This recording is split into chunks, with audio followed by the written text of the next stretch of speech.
So like I was saying, I know that, you can tell that there's some remorse in you and you feel bad and, you're a father and you're a husband now and you're living a different life. And we'll get into that in a minute. But, you end up leaving the SMOO program. The guy doesn't die. They're sending you to the ADX. They charge you. What do they charge you with the stabbing? Well, they charged me as a 002. It was an attempted murder. And as I had the shot, I'm sitting and I'm waiting to see DHO or just for the counselor, just let me know to just, they gave me the shot, but they never read me the entire shot. As you know, the counselor comes by and reads you the shot, like what you're looking at or whatever. They never came by. They come by with another shot and it had the FBI number on top. And it said, look, and even the CO felt bad because they look, I mean, it is what it is, so I had to go to court there. They sent me to Williamsport, to go to court there, and give me another 2 years for that. Apparently, the courts don't feel as though all this violence really matters too much when it's inmate on inmate. So, but the knife was a year and a half, and the other one was like 18 months, but somehow it got all knocked down with the sentence I already had, and the way it was calculated, ended up doing about 12 out of my sentence out of the 10. So they just added that on to my sentence. So you end up getting this ADX. Hold on, because I want to ask you this. When you're stabbing this guy, is he screaming? Is he fighting back? Is he trying?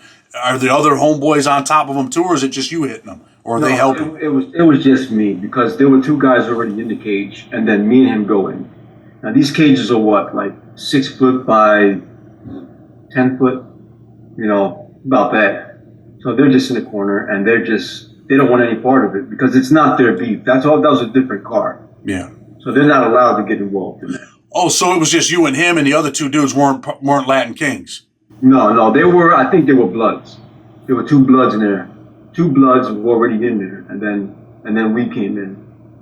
So and then there were 2 other people were going to come in as well. So 6 people to a cage, in that tiny little cage. And, but he, as far as him screaming,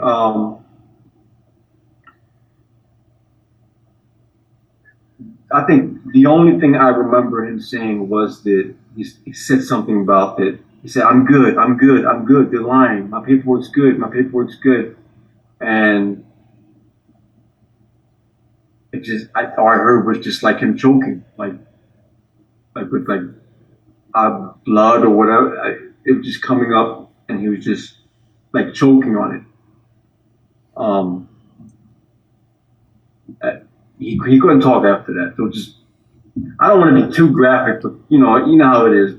Like red bubbles are coming out of his nose and his mouth, and he couldn't breathe and get any words out. How many times was he stabbed? Well, I can't remember, but the report said 27, 28. So 27 or 28 times he's stabbed and doesn't die. And I've seen plenty of guys get stabbed one time and die, and the guys get hit that many times don't die.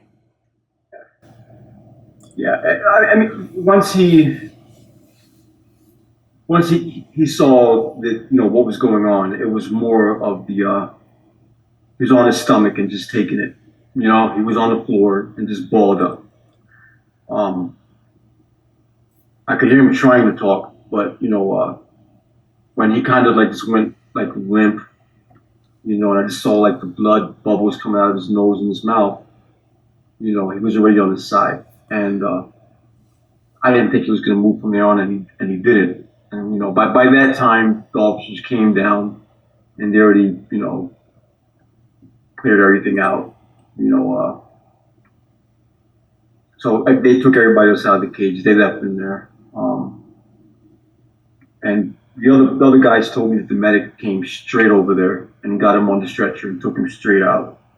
And but everybody had like different stories and like what they saw.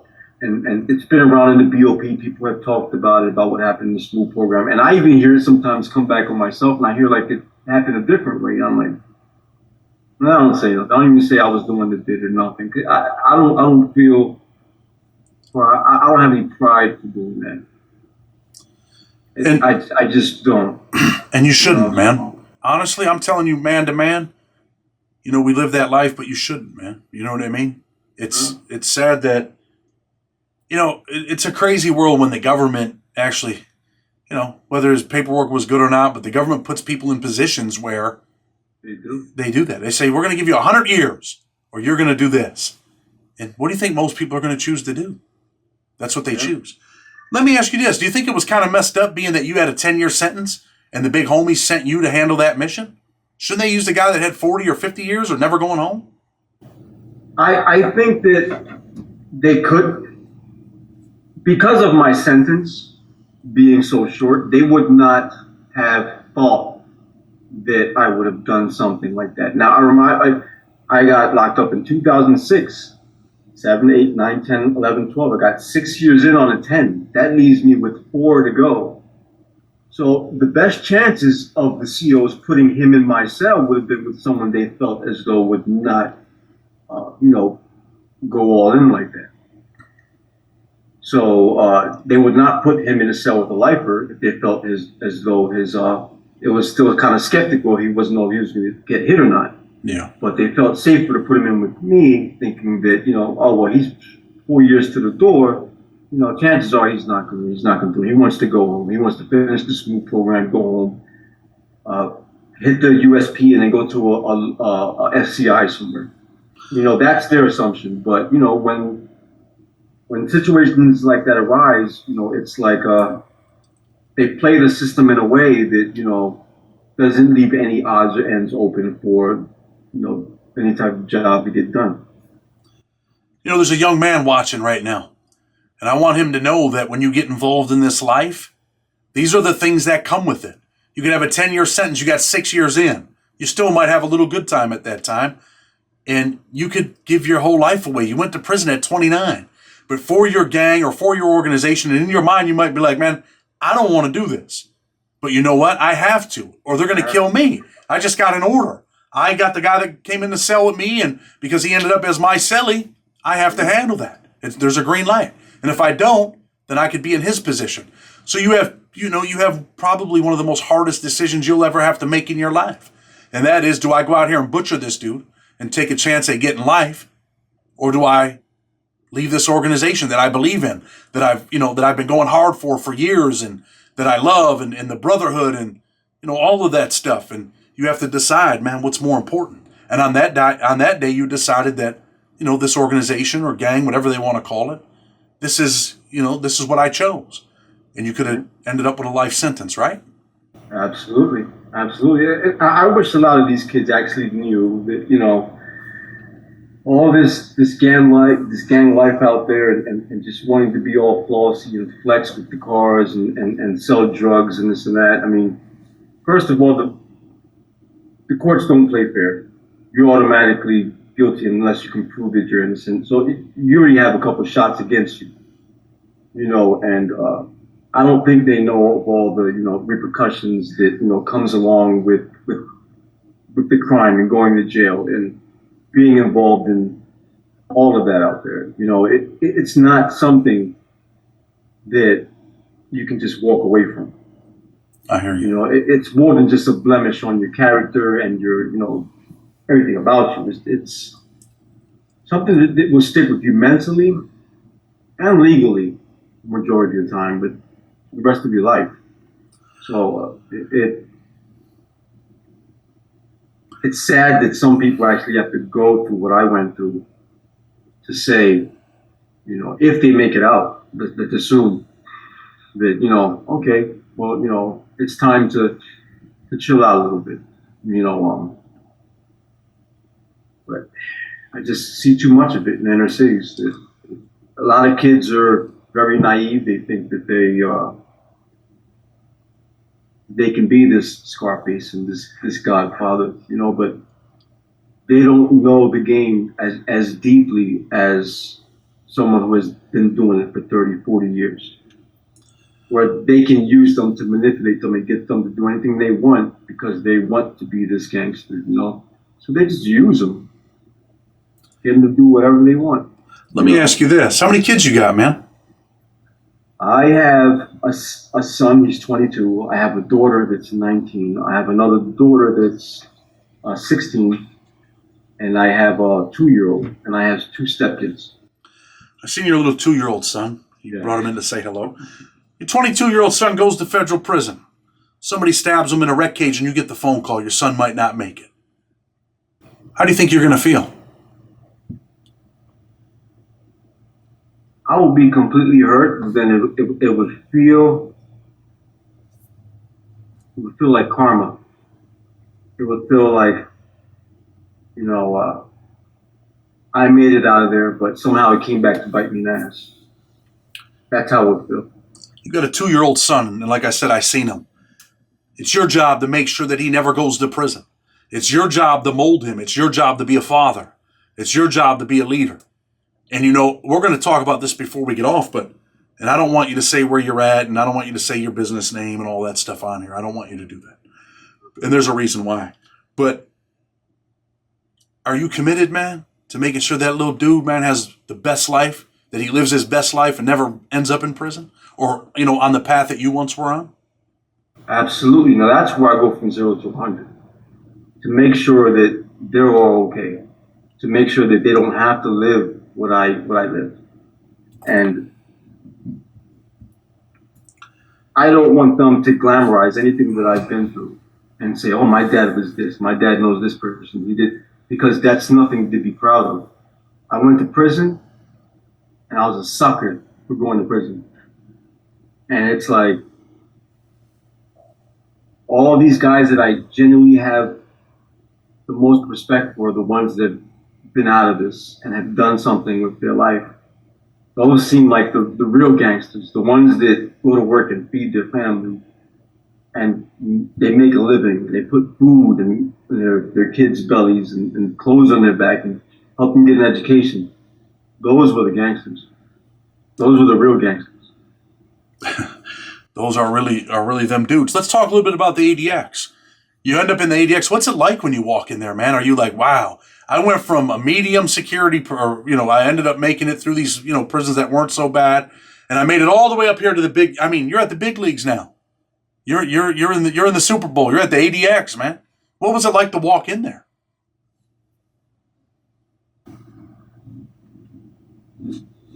It felt like death just opened the doors and said, welcome. It felt like I'm in shackles, and I'm with the black box, a belly chain, and a zip tie. And it felt like my feet were moving by itself, like it was dragging me in. I didn't even feel my feet moving. It was a very weird place to be at. It didn't seem like it was like no other prison I've ever been to. It was clean, but there was just something about that place that it felt like it was feeding off of your soul. You know what I mean? It just made you feel like it just drained a lot out of you. Even though they give you a TV in your room, but who cares? You had guys in Smoop that literally wanted to go to the ADX just so they can get a TV and they could have a cell by themselves. But prison has a way of doing that, man, where you just want to be alone. And I spent my whole bid almost in maximum security prisons, and I do feel secure in a small area, like at my little office here.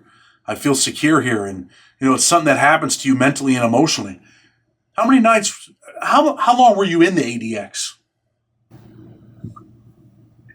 I was released from the ADX in October 2017. That was when they had, because it's kind of like the Snoop Dogg. You got a program. They give these little pamphlets. They slide under your door, but they cover your door all the time. When it comes to like feeding you, there's a double slot, like they have a box like they do in the Smooth. They open the lid, they put the box in, they close it up, and they put the slider up, and you don't even see COs most of the time.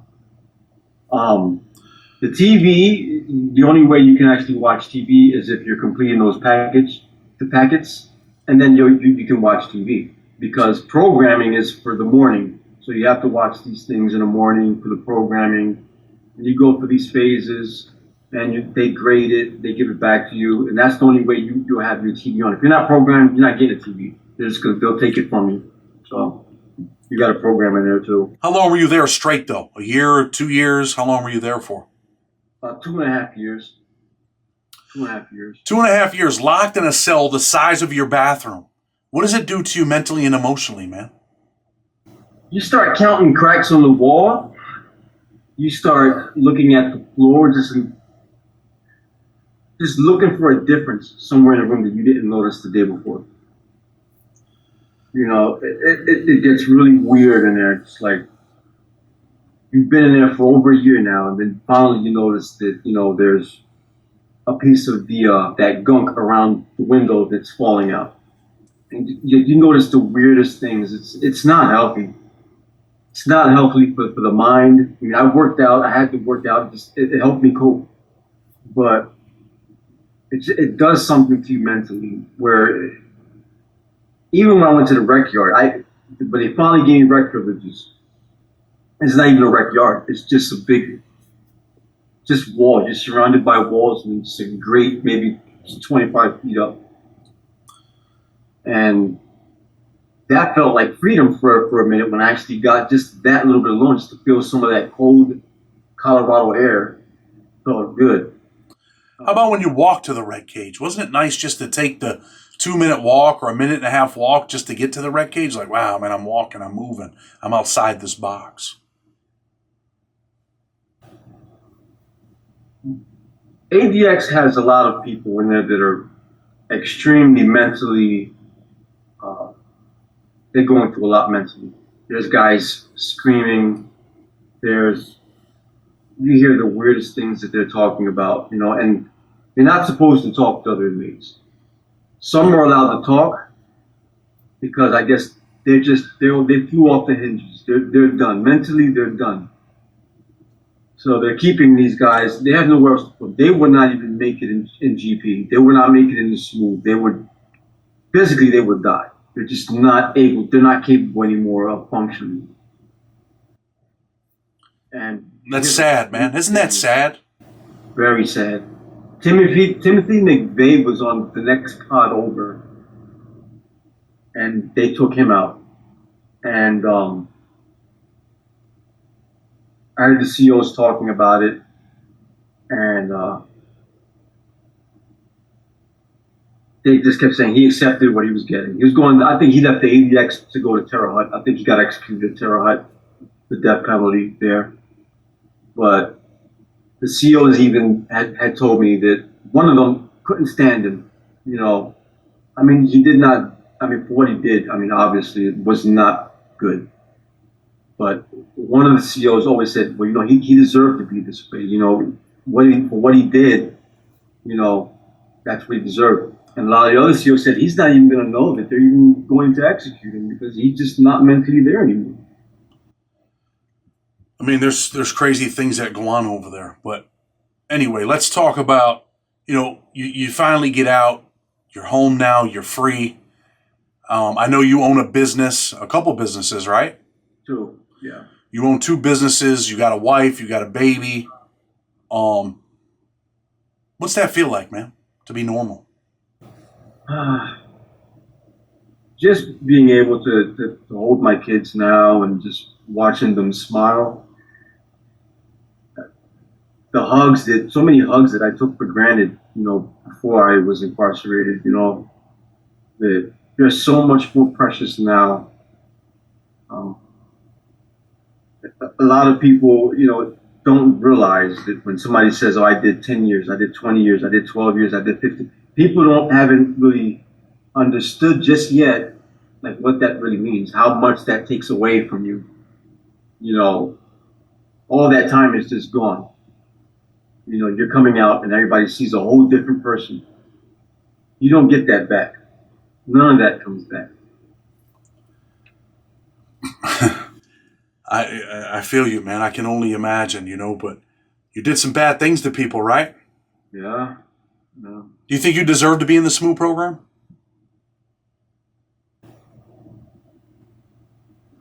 I would say yeah, because there was a point in time where I was getting really reckless. I was building this reputation.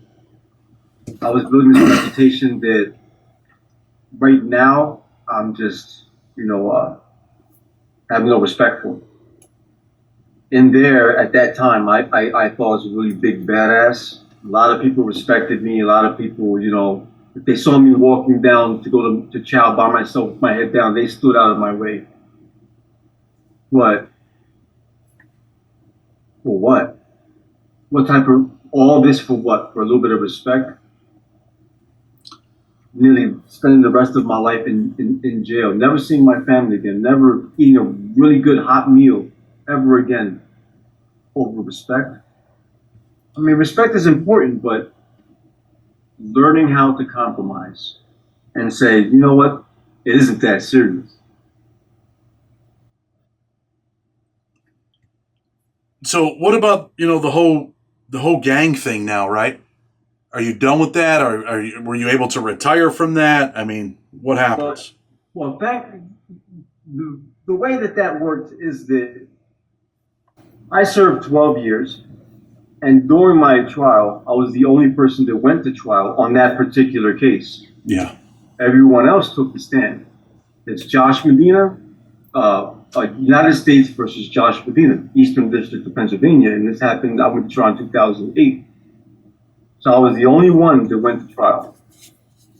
So all of these guys, well, about four of them took the stand against me. I didn't even take the stand on my own behalf. So with that in itself, and the fact that they wanted information to keep these indictments going, everything stopped there. They wanted me incarcerated because they needed more information to keep a superseding indictment going for another case and to keep going. Well, the wheel stopped at me, and a lot of people respect me for that, but I hear you. Listen, before we go, listen, man, I mean, you're in that life. But I want to talk a little bit about this. I know you said Timothy McVeigh. I think Timothy McVeigh was killed long before you were at the ADX. I think he was executed in 2001. You might have thought it was Timothy McVeigh, but it might have been someone else. The SEALs were talking about how he was there, and they always talked about how he was when he completely deteriorated while he was there. Oh, so it wasn't, you didn't, I want the viewers to know that you didn't mean that you were there when Timothy McVeigh, no. You just heard cops talking about his story. He was on the next pod. When he was there, he was on the next pod over. That next pod is where they keep the terrorists. Yeah. They keep the, if they had, if they ever locked up Bin Laden, they would put him on that particular part. That's where Chopper was at. Yeah. So that particular area back there is nobody really knows what goes on back there. He was in that unit back there, and all the CEOs always talked about when they took him out. They couldn't, a lot of them just couldn't stand his guts. And they always talked about it. I just don't want the viewers to think that you meant you were there when he was there because he was killed in 2001. No. He was in the next pod over. That's where they kept these guys at. Yeah. I was there with King Blood was there. Hoover was on that side, but they're not gonna have me in that unit. No, I just wanted to make sure. So look, man, before we go, what message would you give to your son? You got a 2-year-old son. He's 14. He's heading down the wrong road. You're the father. What are you going to do? What are you going to say?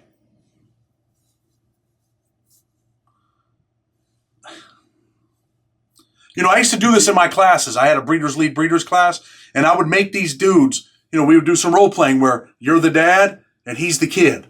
You're his father, he's your son, he's on the wrong path. I want you to talk to him. And I would do that in my classes. And I'm asking you to do it right now.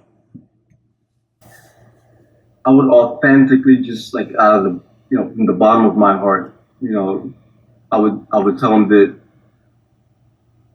this life, it's all smoke and mirrors. None of it is real.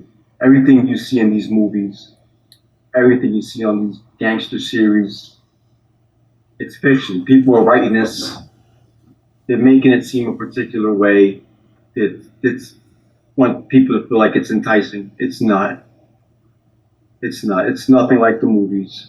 It's nothing like what they think. And it's like this entrapment to get people to think that that's some type of glamorous life to just kind of get them in this system to make them think that everything is sweet, and it's not. It's just not. Once they're in those doors, it's hard getting out. You know, it's easy getting in, but it's so hard getting out. You know, Josh, I appreciate you coming on and sharing your story, your experience. And you know, you can say that it didn't affect you mentally, but just the way that you talk, it's a little slow, a little bit distant. But I think that, you know, sometimes we don't see it in ourselves, but I think, you know, you being locked in a cage for 2.5 years all by yourself at the ADX, however time you did at the Smooth program before that, the time that you were in the hole before you got there, all of that stuff does affect us mentally and emotionally. You've been through it, man. But at the end of the day, right, you know, the things that you did, dude, I don't, you know, listen, man, we've done some bad things, bro, that we regret. I haven't gone as far as you've gone. But you know what? I've done some bad things, and I regret them, bro. And I think about them sometimes. And sometimes I do have nightmares. And, you know, in the beginning when I first got out of prison, you know, my wife would be like, hey, wake up. And I'd be like, and you know what? I'm getting better, man. It takes a little bit of time, but I'm getting better. But some people aren't going to get better. Some people are struggling. And this shit is real, man. And, you know, people can say, oh, well, you do the crime, you do the time.